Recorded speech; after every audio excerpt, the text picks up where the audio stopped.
Merci à tous d'être là pour ce, je ne sais, peut-être 52 ou 53e matin d'innovation que nous faisons. Il y a un certain nombre de fidèles parmi vous qui venaient, et à la fois de nouvelles personnes, de nouvelles têtes pour écouter les intervenants, pour écouter également ce que nous essayons de partager. Comme vous connaissez le principe effectivement des matins d'innovation, à la fois mêler les questions larges, les questions académiques, les questions parfois scientifiques qui peuvent nous animer, et à la fois confronter évidemment les expériences professionnelles.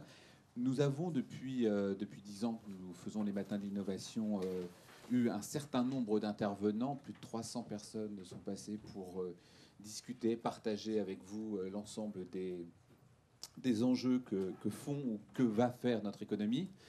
Et depuis 3 ans à peu près, ce que nous avons décidé d'appliquer au matin d'innovation, c'est d'avoir de plus en plus de spécialistes sur les sujets qui interviennent, qui animent, qui décryptent, qui co-animent.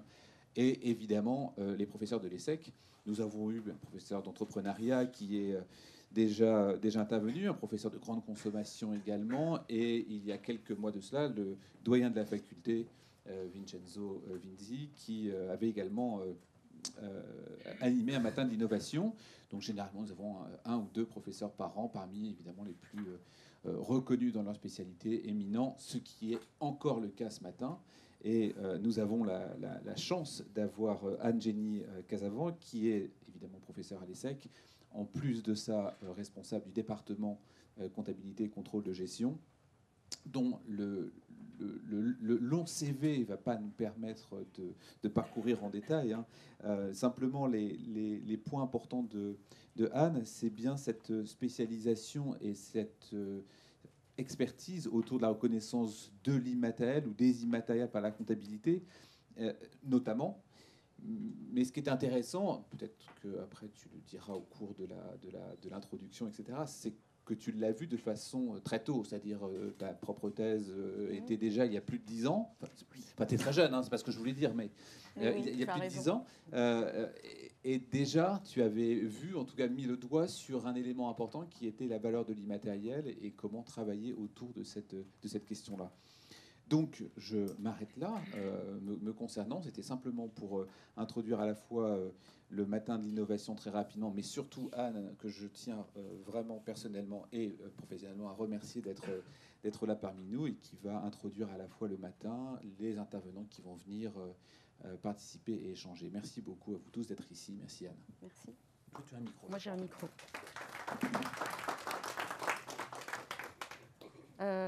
Donc bonjour à tous. Je suis donc ravie d'être ici aujourd'hui pour les matins de l'innovation. C'est un grand honneur que tu me fais, Xavier, de m'avoir invité. Et donc on va essayer de consacrer cette matinée au rôle et à l'impact de la valorisation de l'immatériel dans les services et par rapport à l'innovation. Donc je suis d'abord vraiment ravie de voir qu'aujourd'hui, peut-être comparativement à il y a 10 ans, effectivement, quand j'avais fait ma thèse sur l'immatériel, nous remplissons les salles. Quand on parle d'immatériel, et que nous avons aussi la chance d'avoir des intervenants qui vont venir illustrer la brève introduction que je vais faire, qui va essayer de poser un petit peu la problématique de l'immatériel.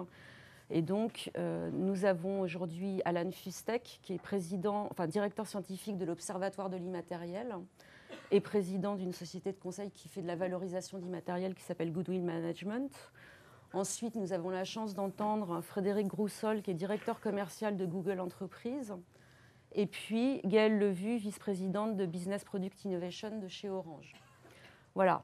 Pour ma part, donc, comme l'a dit Xavier, je suis professeur à l'ESSEC dans le département comptabilité et contrôle de gestion. À première vue, comptabilité, contrôle de gestion, immatériel et innovation, ça peut paraître un peu paradoxal ou antinomique. Mais bien au contraire, la comptabilité, la finance étant une façon de représenter l'entreprise, il est très important aujourd'hui que cette représentation de l'entreprise soit peut-être la plus proche possible de ce que nous vivons au niveau des changements technologiques, de l'économie, des business models, etc. Et là, on a un souci, c'est-à-dire que les outils dont on dispose, les outils financiers et comptables, sont encore imparfaits par rapport à cette prise en compte et cette représentation de ce qu'on appelle l'immatériel au sens large. Voilà, donc je vais essayer de vous introduire brièvement cette problématique et puis après je laisserai la parole à Alan, Frédéric et Gaël pour vous illustrer cette problématique de l'immatériel, de l'innovation et des services à travers leurs entreprises. Alors, je clique ici. Voilà. Donc, dématérialisation et numérisation, le rôle et l'impact de la valorisation de l'immatériel dans les services. En guise de préambule, voilà ce qu'on pourrait dire. Aujourd'hui, on a beaucoup d'innovations dans les services, dans d'autres secteurs industriels bien entendu, mais dans les services, on voit apparaître de nouveaux modèles économiques qui vont être articulés autour de la valorisation de ce qu'on appelle des actifs immatériels. Alors des exemples d'actifs immatériels que vous connaissez, c'est selon les marques par exemple, les productions numériques, les droits de diffusion, les droits d'auteur, etc., des brevets, des frais de recherche et développement. Malheureusement, donc ces actifs immatériels sont malheureusement très peu présents dans les bilans des entreprises. Alors pourquoi est-ce qu'ils sont peu présents dans les bilans des entreprises? C'est-à-dire pourquoi est-ce que quand l'entreprise essaye de communiquer sur sa valeur financière, elle a du mal à communiquer sur cette valeur immatérielle? Simplement, en premier point, parce que ce sont des éléments qui sont complexes à appréhender, à maîtriser ou à mesurer avec les outils de mesure dont on dispose actuellement. Ça ne veut pas dire qu'ils seront ad vitam aeternam difficiles à mesurer, à appréhender et à communiquer. Ces immatériels possèdent néanmoins une valeur économique certaine qui contribue au succès de nombreuses entreprises et de plus en plus. D'accord ? On dit qu'on est dans une économie de l'immatériel, qu'il y a une dématérialisation des services, etc. Donc la question de l'évaluation de l'immatériel dont je vais vous parler aujourd'hui est effectivement au départ essentiellement comptable ou financière, mais aujourd'hui elle se déplace également vers l'ensemble des projets et des directions de l'innovation des grands groupes, puisque la communication financière, l'information financière publiée par les entreprises a pris une place de plus en plus prépondérante, puisqu'aujourd'hui on se finance majoritairement par recours à ce qu'on appelle les capitaux, c'est-à-dire on va aller chercher de l'argent directement sur les marchés financiers ou via des fonds de private equity, via des actionnaires individuels sans qu'il y ait forcément une capitalisation boursière. Et le recours direct aux banques est de plus en plus faible. D'où l'importance de l'information financière comme outil de communication et de levée de fonds pour les entreprises. Or, si on communique mal sur ce qu'on a ou ce qu'on produit, parce que c'est immatériel, on va avoir des soucis beaucoup plus tangibles de cash, c'est-à-dire d'aller chercher de l'argent. Je vais commencer en essayant d'illustrer les processus, enfin les changements dans les processus de création de valeur qu'on a vus ces dernières années. Alors, il se trouve qu'une de mes illustrations emblématiques est Google. Donc, si on prend l'exemple simple, une comparaison simple de Google avec une autre entreprise qui est très connue, mais qui est dans un secteur industriel beaucoup plus traditionnel, on va dire, General Motors. Si on ressort simplement quelques chiffres tirés de Google et de General Motors, on va voir que Google présente une réussite très importante qu'on voit apparaître au travers de sa capitalisation boursière, puisqu'on a une capitalisation boursière d'environ 209 milliards de dollars pour environ 30 000 salariés, d'accord ? Et quand on compare ça avec General Motors a une capitalisation boursière moindre, 9 milliards, avec un nombre de salariés de plus de 200 000 salariés. D'accord ? Donc quand on voit ces chiffres, on peut se dire qu'effectivement, il y a eu un changement profond du processus de création de valeur. Ou bien que les marchés se trompent, mais les marchés se trompent depuis très longtemps. D'accord ? Pour avoir une capitalisation boursière, une différentiel de capitalisation boursière par rapport au nombre de salariés, avec des différences aussi importantes. Autre élément qu'on peut faire ressortir, c'est ce qu'on appelle la valeur comptable, c'est-à-dire la valeur que l'entreprise peut véhiculer, communiquer, d'accord, à travers son bilan, son compte de résultat, ce qu'on appelle les états financiers. Eh bien, cette valeur comptable n'est que de 72 millions de dollars pour Google, en comparaison d'une capitalisation boursière de 209 milliards, d'accord ? Et on voit que cette différence existe aussi pour General Motors, mais dans une moindre mesure, d'accord ? Donc, qu'est-ce que ça fait ressortir? Alors, effectivement, la valeur comptable et la valeur de marché, c'est deux choses différentes. Une valeur comptable, c'est une valeur qui retrace l'historique de l'entreprise. C'est la valeur à la date d'aujourd'hui qui reprend tout ce qui s'est passé jusqu'à aujourd'hui et qui s'est traduit par des entrées ou des sorties de trésorerie ou des entrées et des sorties de chiffre d'affaires. D'accord? Bon. La valeur boursière, c'est une valeur actualisée des anticipations de la création de valeur de l'entreprise à la date d'aujourd'hui. Donc il est normal que la valeur de marché soit différente de la valeur comptable. Et tant mieux si la valeur de marché est supérieure à la valeur comptable, parce que ça veut dire que les investisseurs, le marché, anticipent une création de valeur dans l'entreprise. Ça veut dire qu'on anticipe qu'elle va valoir plus que ce qu'elle vaut aujourd'hui. Bien. D'accord? Sauf que quand on a des différentiels entre une valeur comptable et une capitalisation boursière de x10, voire plus, ça veut dire que là, on a une déconnexion entre ces deux valeurs qui montre qu'il y a une défaillance de l'outil de suivi, c'est-à-dire la comptabilité, à capter la valeur qu'il y a dans l'entreprise, la valeur historique. Et que cette valeur, elle est captée par les anticipations des investisseurs. Donc voilà aujourd'hui devant quoi on est, c'est-à-dire qu'on a des outils de suivi, de traçabilité de la valeur financière, la comptabilité, qui ne permet plus d'arriver à transmettre une valeur de l'entreprise qui soit proche de sa valeur de marché, d'accord, ou qui s'en rapproche un petit peu.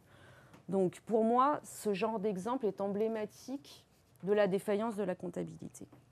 Autre exemple, qu'est-ce qui se passe au niveau des marchés boursiers? Parce que quand même, les investisseurs, les analystes financiers en particulier, ceux qu'on appelle les analystes fondamentaux, vont se servir de l'information financière et comptable pour faire leurs prévisions de cash flow, pour faire leurs anticipations de valeur, d'accord? Donc quand on voit par exemple la réaction du marché boursier suite à une introduction en bourse qui est très récente, que vous avez, j'imagine, tous suivi avec beaucoup d'intérêt, l'introduction en bourse de Twitter. Twitter est rentré en bourse le 7 novembre 2013, avec un prix d'émission des actions, de vente, d'introduction en bourse, de 26 $ au départ. Et on a vu la valeur de Twitter augmenter de 73% dès sa première heure de cotation, ce qui est énorme. D'accord ? Ces 26 $, bien entendu, c'est issu d'un arbitrage entre la valeur comptable, le montant des fonds qu'on cherche à lever, etc. etc. Ce n'est pas uniquement la retranscription de la valeur comptable, il y a bien d'autres arbitrages. Mais 73% d'augmentation dans la première journée, c'est énorme.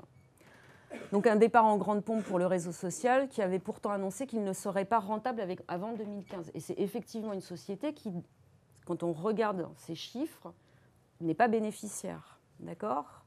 Donc ça peut poser la question de savoir si on peut craindre une nouvelle bulle Internet. Peut-être pas. Pourquoi ? Parce que d'abord, Twitter est susceptible de connaître effectivement une très forte croissance, comme d'autres réseaux sociaux, ce qu'on a vu. Et finalement, d'arriver à atteindre son seuil de rentabilité.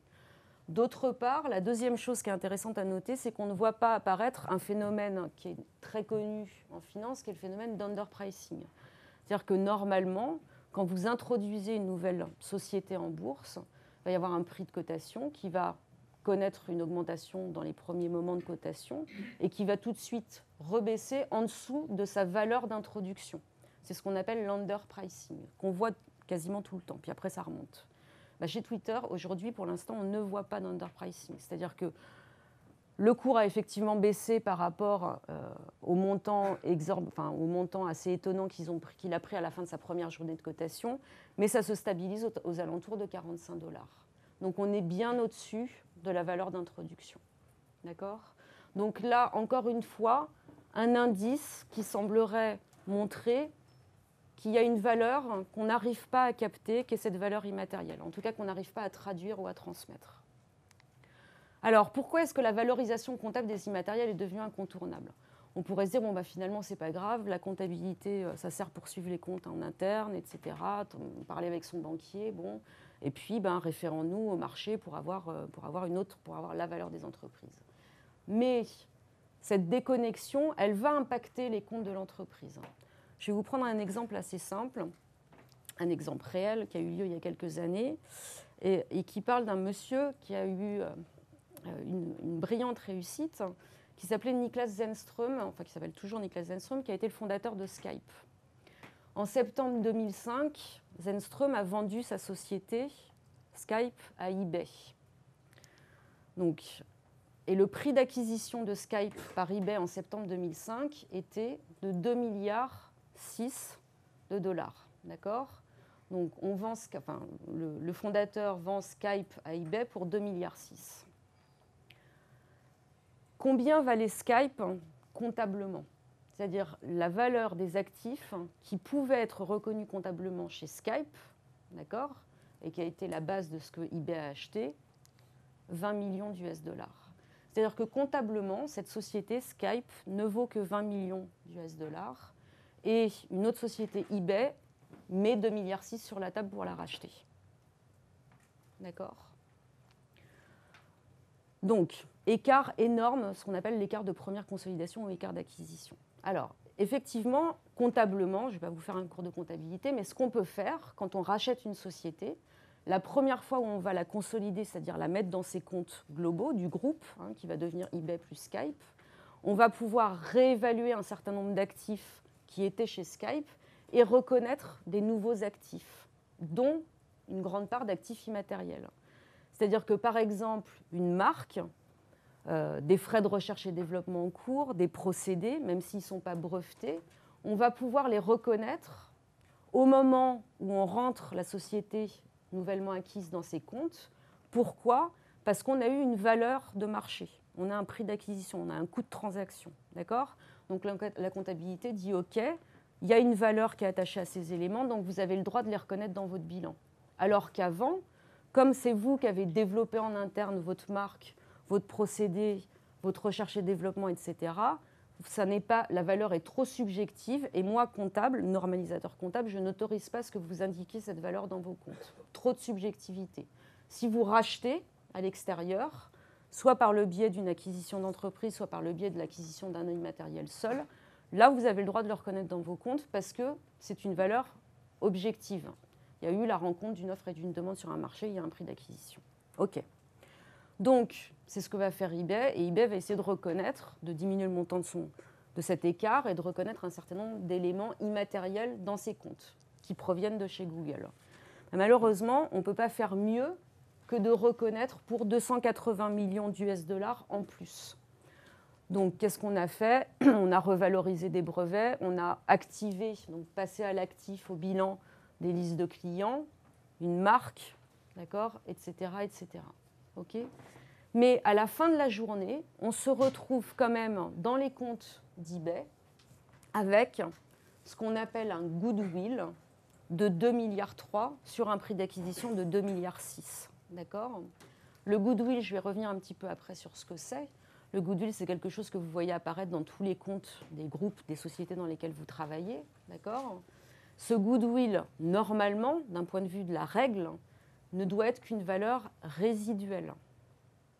C'est ce qui reste après avoir rapproché la valeur de marché de ce qu'on a acheté avec sa valeur comptable réévaluée. D'accord ? Quand on est sur des acquisitions de sociétés de type Skype, d'accord, on se retrouve avec des goodwill qui représentent les 3/4 de la valeur d'achat. Donc c'est bien qu'on a un système comptable qui ne fonctionne pas avec ce type de business. D'accord ? Donc là, ça a un impact dans les comptes et qui reste. Alors, juste pour vous montrer que ces 2,6 milliards n'étaient pas une valeur qui était complètement délirante ou la suite de surenchères, ou etc. Donc Skype avait été créé en 2002. En septembre 2005, il y a 54 millions d'utilisateurs avec une couverture mondiale. Et l'intérêt pour eBay, c'est qu'elle prévoyait de facturer les communications entre acheteurs et vendeurs sur sa plateforme d'enchères.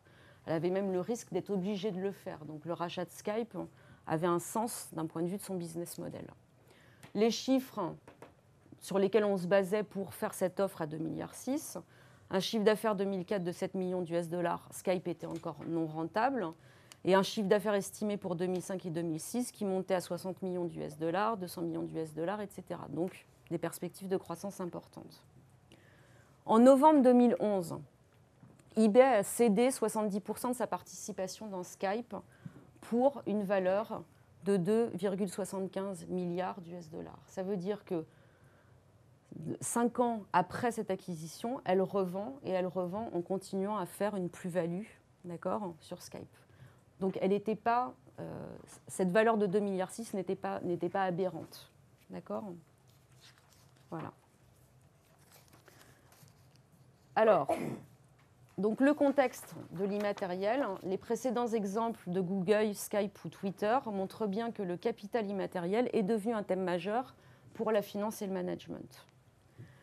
L'évaluation et la comptabilisation des immatériels est une source de vives controverses et de débats depuis de nombreuses années, puisqu'il est effectivement très difficile de définir et de valoriser objectivement ce qu'on appelle les profits économiques futurs. On va le voir après. Pour pouvoir mettre une valeur sur un actif, on doit pouvoir, le management d'une entreprise doit pouvoir, par rapport au normalisateur comptable, dire je sais évaluer les profits économiques futurs de cet actif, d'accord ? Et c'est ça la valeur de l'actif. Okay ? Donc même si le concept d'immatériel a été largement clarifié depuis la mise en place de ce qu'on appelle les IFRS, qui sont les normes comptables internationales pour les sociétés cotées, ça reste encore quand même quelque chose de relativement flou. D'accord ? En effet, comment peut-on valoriser objectivement une marque, d'autant plus si cette marque a été développée en interne plutôt qu'acheter à un prix déterminé. Et c'est ça qui pose problème à la finance ou à la comptabilité, c'est-à-dire qu'on suppose qu'il y a beaucoup trop de subjectivité associée à la valorisation par profit économique futur sur des éléments immatériels pour qu'on puisse autoriser à mettre cette valeur dans le bilan des entreprises. D'accord ? Donc aujourd'hui, l'économie repose en grande partie sur les immatériels. Il faut aller reporter ces actifs dans les états financiers pour donner aux actionnaires et aux investisseurs une image fidèle des sociétés. C'est un des rôles de la comptabilité, d'accord ? On n'y arrive plus. Les comptables et les analystes financiers sont en train de revenir sur leurs positions, c'est-à-dire qu'ils avaient des positions qui étaient très fermes il y a plusieurs années par rapport à ces immatériels qui, bien souvent, ils considéraient que c'était ce qu'on appelle des non-valeurs, c'est-à-dire qu'on avait beaucoup d'analystes financiers qui les enlevaient du bilan des entreprises. Quand il y avait une marque activée, paf, on enlevait. Parce que trop de subjectivité, pas de valeur liquidative, etc. Donc ça, c'est en train de changer. Des marques ou des droits sur un brevet peuvent représenter dans certains cas la source principale de création de valeur d'une société, par exemple dans les secteurs des cosmétiques, du luxe, de la biotechnologie ou des logiciels. Et malheureusement, ils sont mal ou peu représentés, voire pas représentés du tout dans les bilans de ces entreprises. Alors, la problématique, juste très rapidement, si je vous donne par exemple l'exemple d'un laboratoire pharmaceutique. Un laboratoire pharmaceutique rachète une marque de parfum pour développer son activité cosmétique. D'accord ? Donc elle rachète cette marque de parfum à un certain prix. Comme elle l'achète, elle a le droit d'indiquer, de mettre cette marque dans ses actifs à la valeur qui est le coût d'acquisition. D'accord ? Bon. Et puis, il y a un problème de management, c'est-à-dire qu'il y a une culture du laboratoire pharmaceutique qui est très forte. Donc, ils n'arrivent pas du tout à développer leur activité de cosmétique. Et la marque perd complètement de sa valeur, de sa notoriété, etc. Donc, que va faire le laboratoire pharmaceutique ? Il va devoir obliger, comptablement, de déprécier la valeur de cette marque dans ses comptes. Donc, baisser cette valeur. D'accord ? Et puis, au bout d'un moment, ils vont se dire, bon, bah, finalement, on n'arrive pas à développer cette activité, on revend l'activité cosmétique. Ils revendent l'activité cosmétique à un prix faible. Donc, ça veut dire qu'ils enregistrent une perte. D'accord ? Ça sort de leur bilan. La marque est rachetée par une entreprise qui sait faire et finalement arrive à redonner une grande notoriété à la marque, beaucoup de chiffres d'affaires développés, etc., etc. D'accord ? Donc on va avoir un prix de vente qui va être inférieur au prix d'achat. Donc ce qu'on voit à travers cet exemple un peu simple, c'est que la problématique pour la comptabilité à travers l'immatériel, c'est que contrairement aux actifs physiques pour lesquels la valeur va être conditionnée à la propriété, c'est-à-dire que si je prends ce bureau, par exemple, ce bureau qui soit à l'Executive Education à l'ESSEC ou Porte de Champéret à HEC, je vais l'inscrire pour la même valeur dans mes comptes. D'accord ? Voilà.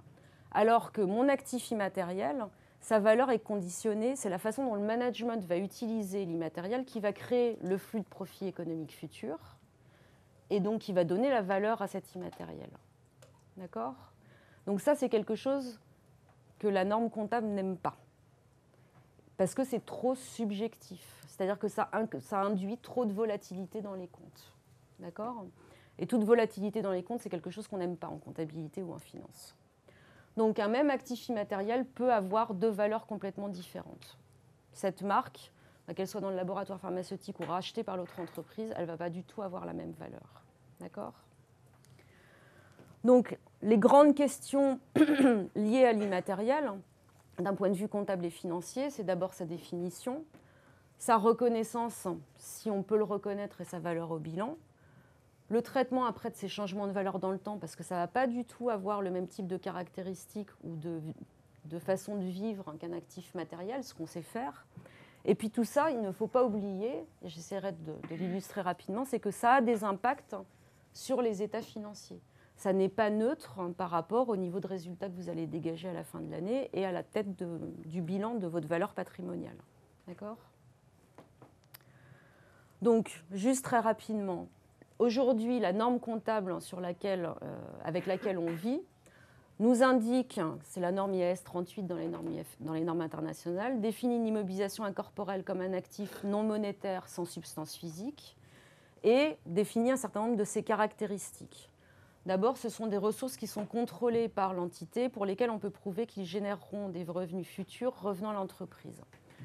Le premier point qui est assez important, c'est le fait de dire que c'est contrôlé.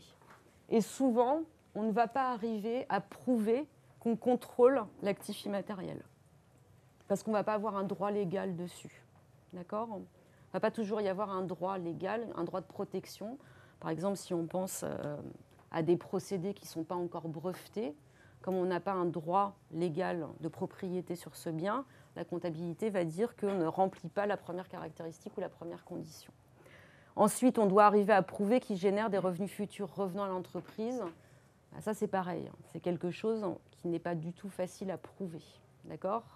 Parce qu'il faut être capable de pouvoir faire des business plans, des prévisions de cash flow et dire, bah oui, ces cash flows supplémentaires, ils proviennent bien de cet actif immatériel et pas du business de l'entreprise globalement. Ensuite, ce sont des actifs qui doivent être sans substance physique. Il va pouvoir arriver que certains actifs immatériels, comme des logiciels qui sont attachés à une machine, et la machine ne peut pas fonctionner sans le logiciel, on ne va pas pouvoir différencier l'actif immatériel logiciel de la machine. Tout va être regroupé sous le même actif matériel. D'accord ? Et enfin, ça doit être des actifs identifiables, c'est-à-dire séparables ou sur lesquels il existe des droits légaux. Donc quand on va se dire, OK, quand on a des brevets, des marques, on ne va pas avoir de problème. Ben si, parce que par exemple, une marque qui va être protégée juridiquement, il peut arriver qu'elle ne soit pas séparable de l'entreprise, c'est-à-dire qu'on ne puisse pas la louer, la vendre séparément de l'entreprise. Si vous pensez à des sociétés emblématiques, avec des marques emblématiques comme par exemple Coca-Cola, l'entreprise, le groupe Coca-Cola sans sa marque, il n'y a plus rien.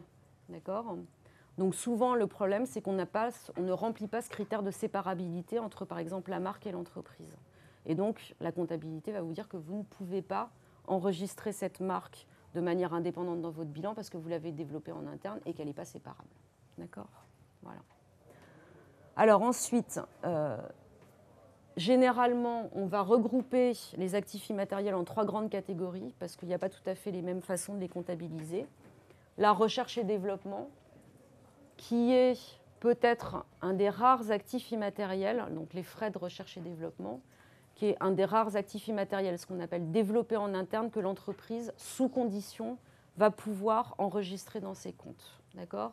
Donc s'il y a un élément qui est à peu près correctement retranscrit aujourd'hui dans les comptes, c'est les projets de recherche et développement.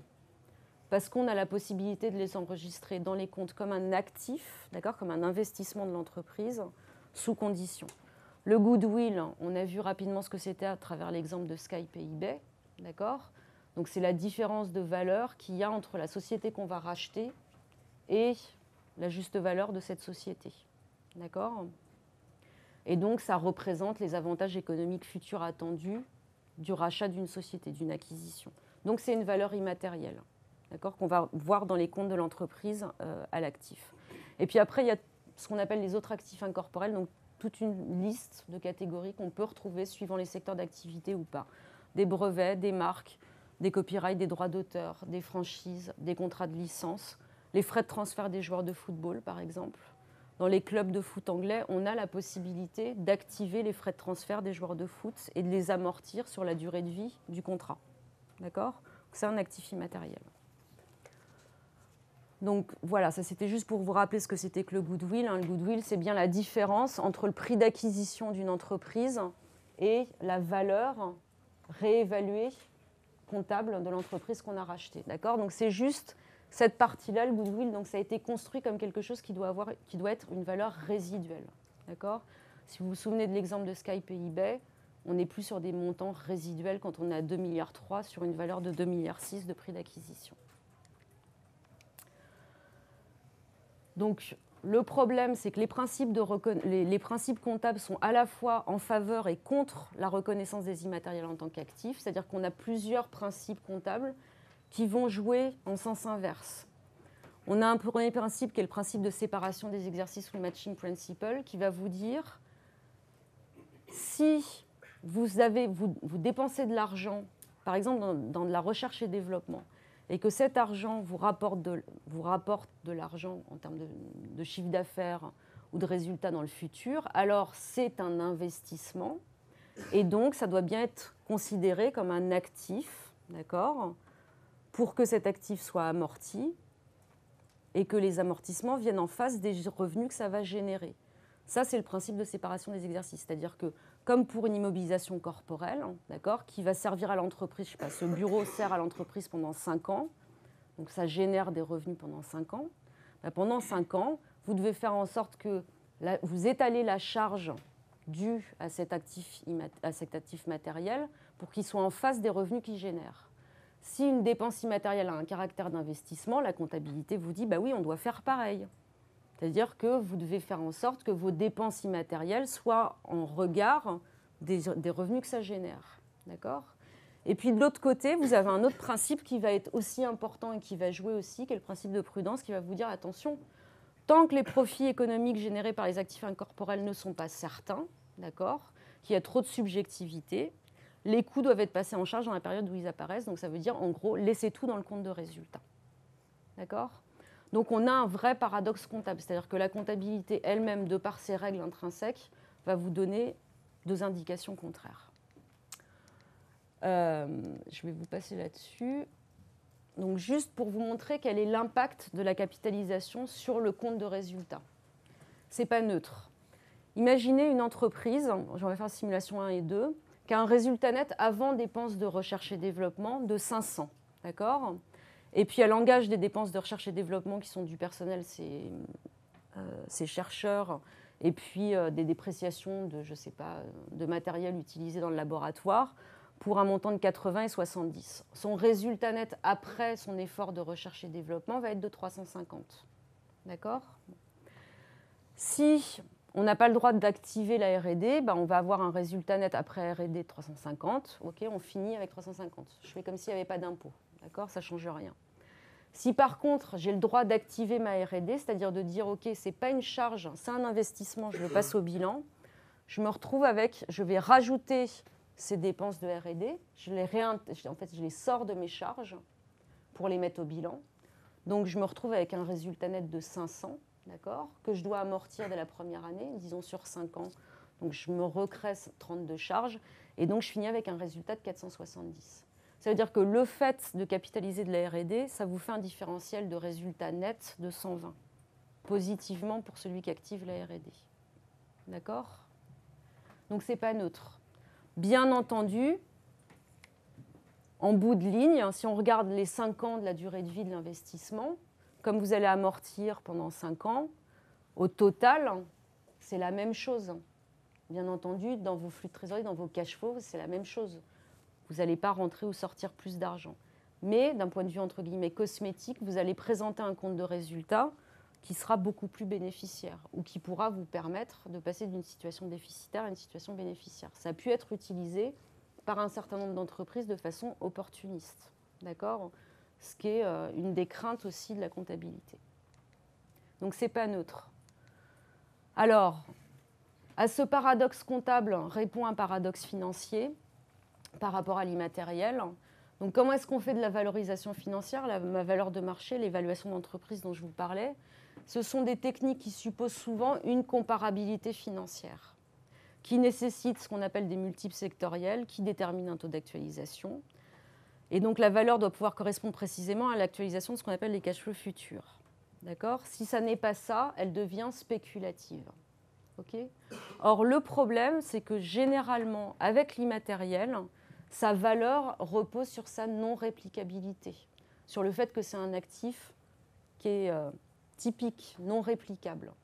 Et donc, si on est sur des éléments qui sont non réplicables, ben, les techniques de valorisation financière qui reposent sur des comparabilités, sur des comparables, on ne peut plus les utiliser. Elles ne marchent pas. D'accord ? Donc, financièrement, d'un point de vue financier, évaluation financière, on a aussi un problème avec l'immatériel, c'est-à-dire que la majorité des techniques qu'on a développées et qu'on utilise pour des éléments matériels ne s'appliquent pas à l'immatériel parce que justement, ce sont des éléments spécifiques, non réplicables, d'accord, sur lesquels il n'y a pas des marchés de transactions où on va pouvoir se référer à des valeurs de comparables. D'accord ? Voilà, donc on a un paradoxe financier et un paradoxe comptable. Que dit la recherche? Très rapidement, aujourd'hui, on est un certain nombre à travailler sur l'immatériel et la valeur que ça véhicule au marché. La recherche nous dit que la R&D activée, en majorité, c'est une information qui est pertinente et qui doit être donnée au marché, et le marché va la valoriser correctement. Qu'au moment des rachats d'entreprises, donc quand on va reconnaître le goodwill là, et les différents actifs incorporels nouveaux, ça a une valeur informative certaine. Donc ça va dans le sens de plus de reconnaissance de l'immatériel. Et sur le goodwill, il y a des travaux de recherche autour de ce qu'on appelle l'impairment, c'est-à-dire la dépréciation du goodwill, le suivi de sa valeur dans le temps, qui montre que quand même, il y a un fort risque d'utilisation qu'on va appeler discrétionnaire, c'est-à-dire que c'est utilisé par le management pour gérer son résultat. D'accord ? Voilà. Donc, pour conclure, quelques points clés. Les actifs immatériels sont donc des immobilisations qui n'ont pas de substance physique et dont l'acquisition de la propriété génère des droits sur des profits économiques futurs. Ils comprennent ce qu'on appelle les brevets, les redevances de franchise, les marques, les frais de recherche et développement. Il est difficile d'évaluer de façon objective les actifs incorporels, étant donné que leur valeur dépend de la capacité de la firme à les utiliser. Et quand ils sont acquis, les actifs immatériels sont évalués sans ambiguïté, donc c'est à peu près le seul cas où on va avoir une valorisation des immatériels qui va apparaître dans les comptes, d'accord ? Alors que quand ils sont développés en interne, ça reste une question très débattue entre comptables, auditeurs, analystes financiers. Donc c'est vraiment quelque chose qui est très mouvant, sur lequel j'ouvre des questions et je ne peux pas vous donner de réponse au jour d'aujourd'hui. Voilà. Donc juste en guise de conclusion, la difficulté, c'est que, par exemple, si on parle de goodwill, le goodwill, c'est une valeur qui va être créée par des drivers internes, des drivers de création de valeur interne. Ceux-là, on sait les capter en comptabilité, d'accord, à peu près. Mais c'est aussi quelque chose qui va être créé par tout ce qu'on appelle les extériorités, d'accord, donc des externalités. Et ça, tout ça, ça crée le goodwill, d'accord. Donc, on va voir les exemples d'Orange ou de Google. Il y a aussi de la création de valeur par les externalités, le fait de faire rentrer le consommateur dans la chaîne de création de valeur, etc., etc. Tout ça, ça crée de la valeur et c'est une valeur qu'on ne capte pas en comptabilité ou très mal. D'accord ? Voilà. Donc, j'en ai fini avec mon introduction. Merci.